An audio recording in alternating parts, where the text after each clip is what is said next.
Well, hello everyone. Good morning, good afternoon, good evening, wherever you are in the world. My name is Jason Levine, and thank you so much for joining me today for the Monday Creative Kickoff, where today we're going to be revisiting the classics. Well, really just talking about I saw a couple of posts on Reddit over the last week, actually particularly in the After Effects subreddit, where a couple of designers were just showing off some really cool animations that they did. But they made a point to emphasize that these were done with some sort of old school effects, things like page turn or, well, anyway, we'll get into what they were. And I'll show you this one particular example that I just thought was great. And it was sort of a reminder that, yeah, there's some, especially in the world of video, just like with anything, there's certain effects or trends or styles. You see this in, typography and graphic design all the time that, they have their moment in the sun, so to speak. And then they're basically considered, passé or just lame or how did we ever like that sort of thing. And then there are those that they just sort of endure. They work. And if you know how to use them creatively or you think about using them creatively, yeah, they can actually produce really cool results. So I'd love to get your thoughts on some of these. We're really just going to be talking about them because it reminded me, certainly in my early days in the music biz and things and, seeing people when I was in school and talking about their gear and all the stuff that they used to produce their sound. And they needed a particular guitar or a particular pedal or a particular whatever. And then you had friends of mine and myself included who were like, it doesn't really matter what the axe is, the instrument that you're playing. It's the technique behind it. And this comes out of a blues tradition. There were some really classic bluesmen back in the day and, traditionally had pretty crummy gear, crummy, sometimes, sort of homemade guitars and things, or homemade strings. The content was amazing, right? What they could produce with it was amazing. And it was even more amazing that they could produce the sound that they did with something that wasn't, a Martin. I'm trying to think of a model number. Can't think of it offhand. Too early on a Monday. But you get the idea. So this kind of just got me down this rabbit hole of thinking about effects and things and all the kind of stuff that we do. Anyway, all that to say, great to see you all. Thank you so much for joining. See, we've got Voodoo Val, Penny Doodles, Tim. Of course, Tim saying, yes, Star Wipe is back. I mean, again, some maybe should never have happened. No, that's not true. Sean Cassell, great to see you. Thank you so much. Exotic Place. How are you doing? Lauren Friesen. Oh, you're very kind. Thank you so much. Ron Sussman, how's it going? Tia Yo.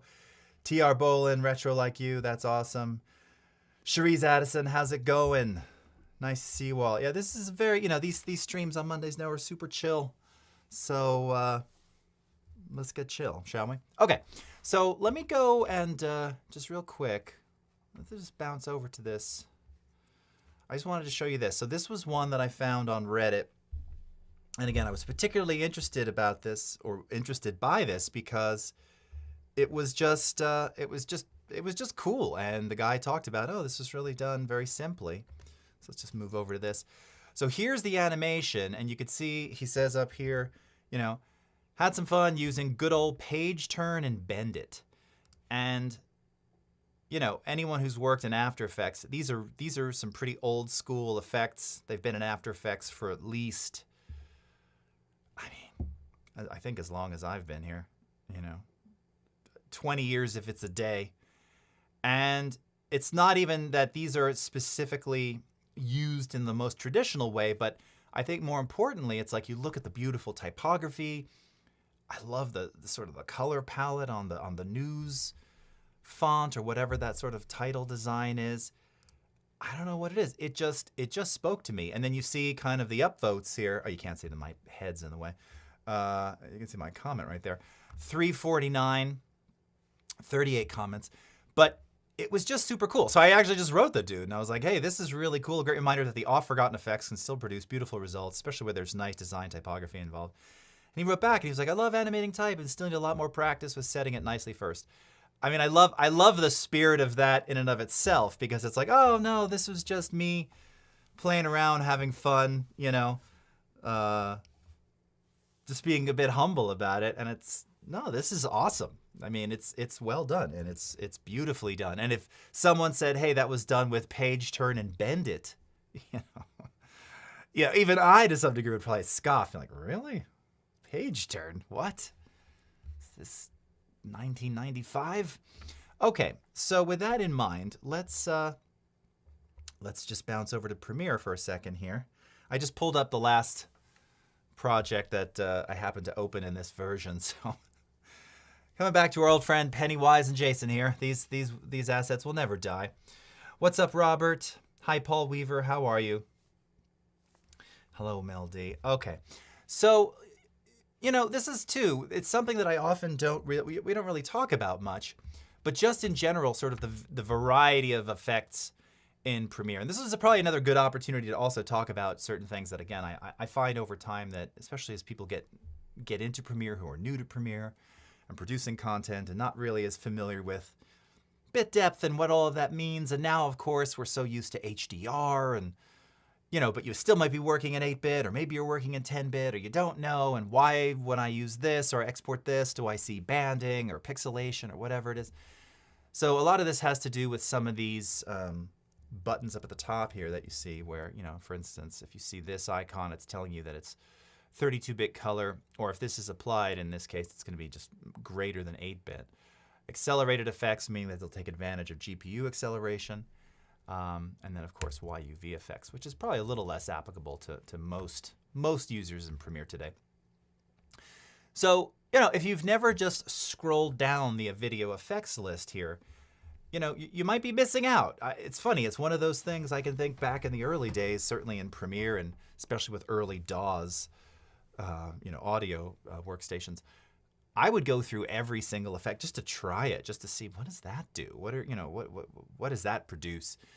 So, if you go into things like adjust, extract, levels, lighting effects. I mean, I'm even going to say as I choose this right now, I don't even know what is lighting effects. Okay. So it's lights. You can have multiple lights. Here, let's see. Let's expand this so we can read some of this a little better. Yeah, so you can have multiple lights. Oh, look at that. So spotlight, directional, omni. Okay, yeah, I've probably looked at this before. I just haven't used much of it. In this case, you can see that's a spot. Directional, whoa, kind of blown out. Omni, okay. Choose your light color, choose your light center. So that's kind of cool. Again, I mean, kind of cool. It serves a purpose if that's the kind of thing you want. You've got your radius, what's the plural of that? Settings and angle, intensity. Again, kind of fun to play around with. Ambient light color, ambient intensity, surface gloss, surface material. Then you have some exposure settings here. Oh, that's pretty cool. Can you? Oh, you can. Oh, that drops the exposure over the entire video. Interesting. Okay. White is high. I don't know what that does. It's sort of a limiter of sorts. But in any case, if you ever wondered, like, how do I add lights to things? Now, oddly enough, before I even just chose that, I would probably automatically use that in After Effects, just because I know how to do that a little bit better in After Effects. But this is one of those things. We have a lot of these things built in. Now, having said that, and I can even see it kind of it's already giving me some kind of artifacting here. And this kind of comes into, or plays into what I was saying before. Not all effects are created equal. And particularly in the Premiere environment, one thing you want to be aware of, especially if you're working in 10-bit HDR or you're working with any kind of raw video, whether that's Red or Blackmagic or Sony or what have you, basically anything 10-bit or beyond, you largely want to make sure that whatever effects you're applying have this little 32-bit color icon adjacent to them. And that really goes for any visual effect that you're going to apply. Reason being that, well, there's a couple things at play here. So first of all, Premiere Pro, I remember back in the day, people used to ask, particularly right when we introduced the Mercury playback engine, and we were talking a lot about people were comparing us to Final Cut, and how if you wanted to work in greater than 8-bit or 10-bit color space, or did Final Cut even do 16-bit color? I don't even remember if it did 10, 12 years ago. But you had to transcode into something like a ProRes 422, 444 to be able to color grade or apply color effects in that greater than 8-bit depth in the timeline. And Premiere has always been, since Premiere Pro, it's not bound to a bit depth. It's always sort of working natively in 32-bit floating color, 32-bit float color. And then whatever you put in the timeline, effectively you're working in 32, and then how you ultimately export determines what the end result is. But the idea is that there's no cap. You can bring in whatever type of footage. It can be 8-bit footage, but you can still use 32-bit color effects over top of that. If you are using, say, 10-bit HDR footage, you want to make sure that you're using these 32-bit color effects or effects that have that icon next to them, because otherwise what's happening is, yes, it's allowing you to apply these 8-bit effects, which is what this lighting effect is, but what that means is that you're essentially processing it in 8-bit as well. So you might end up with, you can even kind of see it here, some banding, some artifacts, some pixelization. And this is pretty common, especially if you're doing things like fade up from black via, or you have a vignette or something. Or people often run into this when you're using a dynamic link between Premiere and After Effects. But remember, in After Effects, and here I'm going to fire this up while I'm talking, while I'm yammering here. Here, let me go back to my camera for a second. I just updated everything, and I've noticed sometimes it's removing, I don't know why it's removing the icons. It's very strange. My Mac OS, this machine, which will be swapped out shortly, it's been doing weird stuff. After Effects, you have, as a user, you have to consciously make a choice. You determine inside your comp if you're working in 8, 16, or 32-bit.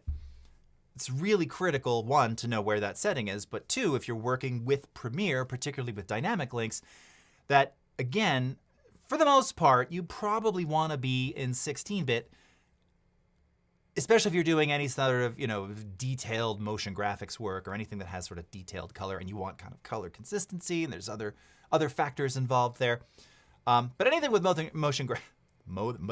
anything with motion graphics, again, taking advantage of, say, 10-bit footage, you want to be in 16-bit primarily. You could leave it in 8-bit. Just know that if you do things, again, fade up from black, vignettes, really common stuff, you may end up with some visual banding or what looks like kind of pixelization, because you've got the dynamic link running. Premiere, again, has this 32-bit container, but it says, oh, After Effects is feeding us 8-bit.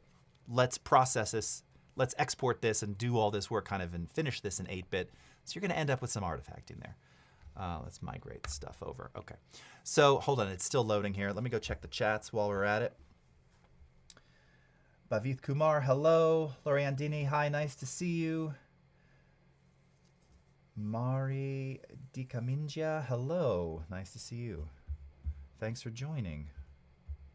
So I'm curious, for those of you in the chat, what effects, what kind of old school effects do you lean into while this is still launching After Effects? Let's go back here for a second.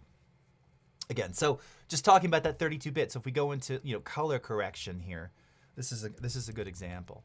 So something like the video limiter. So this is really common in broadcast workflows, 32-bit color. So again, regardless of what you got in the timeline, you use the video limiter. It's going to process at the highest bit rate possible. Only by your export choice does it then take all that high bit depth information and convert it down to 8-bit. Say if you're going to an H.264 MP4, for YouTube or whatever.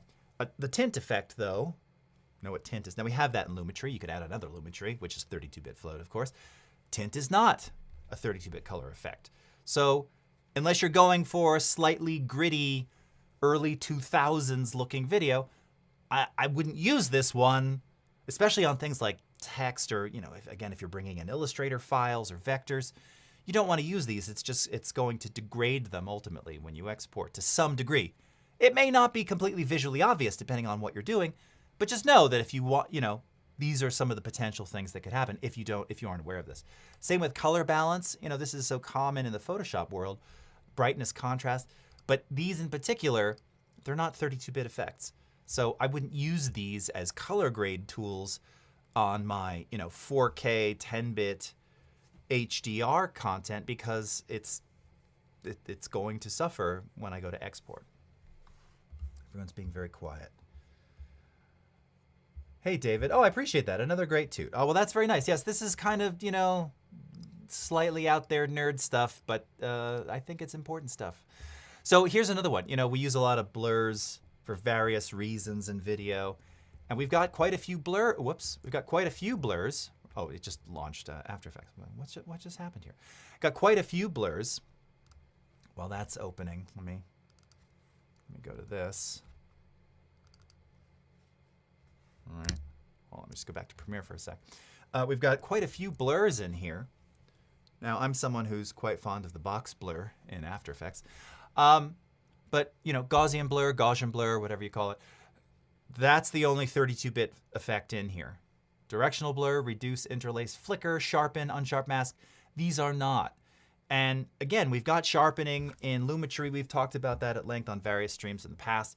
You know, used carefully, it can work. I can't think of actually any video really that I've probably ever sharpened necessarily. I mean, I'm sure I've applied it at least a few times, but almost never. But again, if I'm working off of DV footage, I guess it doesn't really matter. I just probably wouldn't use this sharpen. If I needed to use sharpen, I'd use sharpen inside of Lumetri, in the Lumetri effect itself, okay? And then as we continue to go through these, you know, there's some that are a bit more interesting. Now again, some of your distortion effects where you're already manipulating pixels and making things a little, you know, potentially different. You're seeing here, these are not color effects per se, but they're not 32-bit. So that's fine. Corner pin, this is kind of a classic. You know, again, this is a classic that people still use. You're trying to, you know, mask an image. Let's say you have a static television in a shot, and you want to put something on that screen. You can use corner pin to take another video and kind of place that onto the aforementioned screen. Lens distortion, correction, magnify, mirror, rolling shutter. This was something coming out of the early DSLR boom days. I'm curious if anyone's going to say that, you know,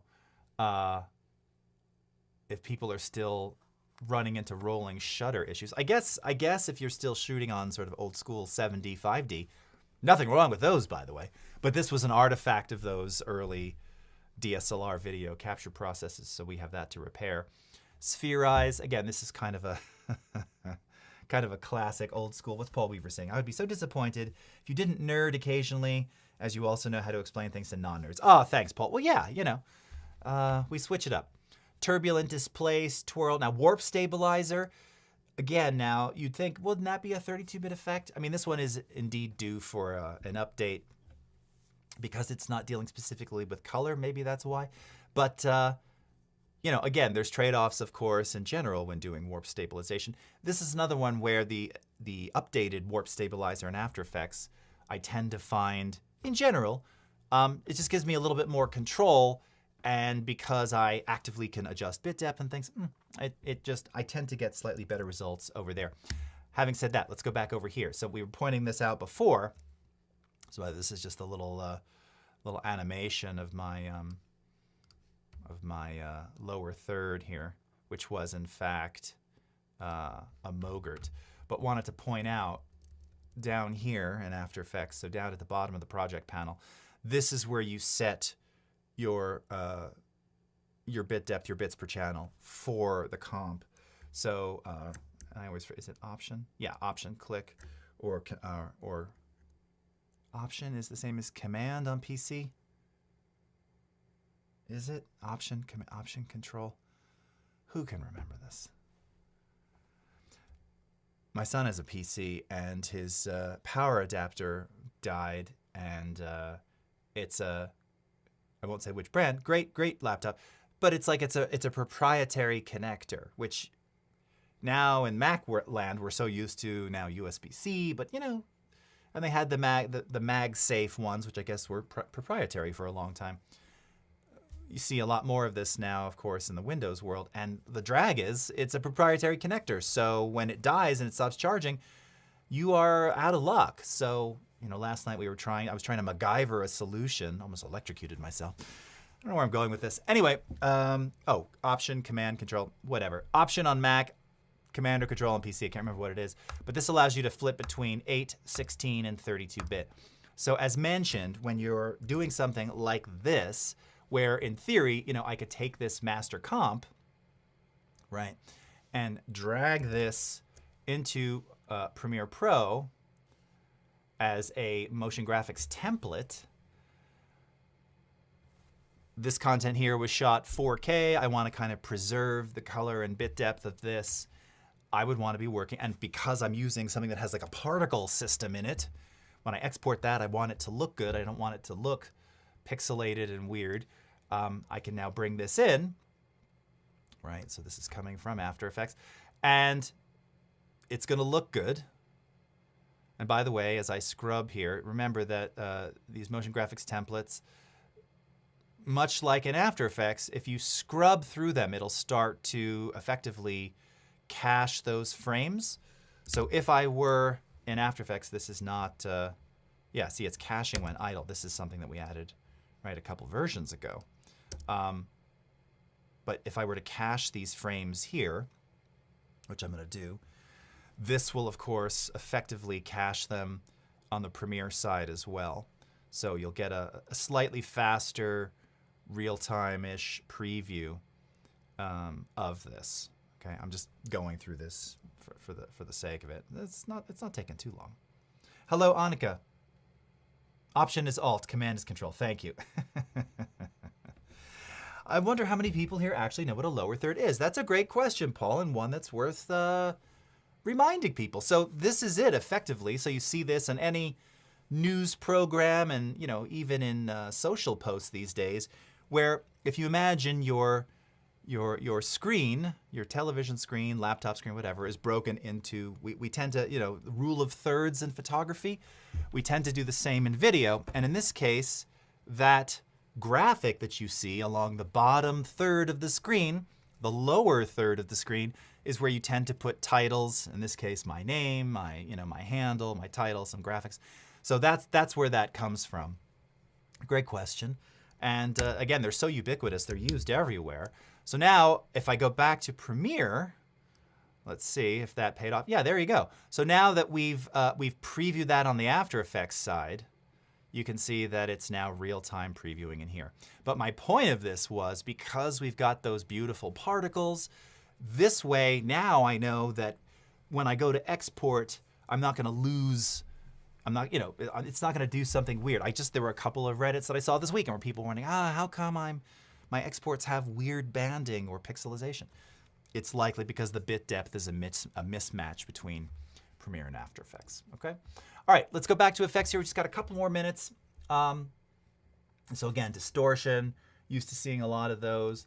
You know, keying, this is another one where, now here, when we're talking about keying, this is again where it's really critical, most likely, especially if you're shooting and, you know, higher bit depth or raw video, you're going to want stuff that has that 32-bit icon. So the track matte key does, the Luma key does, alpha and color don't, and ultra key doesn't. So ultra is Premiere's native green screen keying effect, similar to key light in After Effects. It's good. This actually came out of, oh, what was the product that we took this from? Well, the product was called Ultra, but Serious Magic. And when we acquired them back in 2006 or 7, it's a really fast, really quick, one might say down and dirty green screen keying effect. And it works, and it's easy, and it's got really simple controls to kind of choke, you know, the mask. It's good. It's good. It's not key light. Key light in After Effects, which is a 32-bit effect, you know, has actually I think it's actually won a technical Oscar years ago. So it's super high quality. So not that this isn't going to give you good results, but again, it just kind of depends what you're doing with it and what you're exporting to, and these are just things to consider. A lot of times, you know, people are not aware. All right, you also see one of my favorite, this is the old version, right? I think they're on V6 or 7 now, but Neat Video, obviously 32-bit. This is a noise reduction plugin. You know, not sponsored. I've just been using that. I've been using them and purchasing them forever, and they're great and super reliable, and work pretty well these days, and a lot better in real time. What else have we got in here? Metadata and timecode burn-in. Again, you wouldn't need it for that.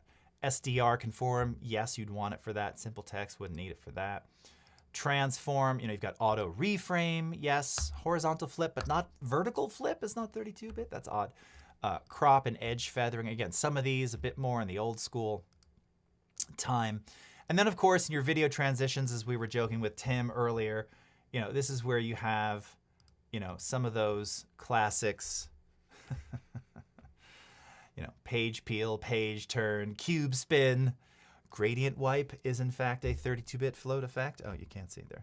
32-bit color effect. I keep saying float. I shouldn't say that.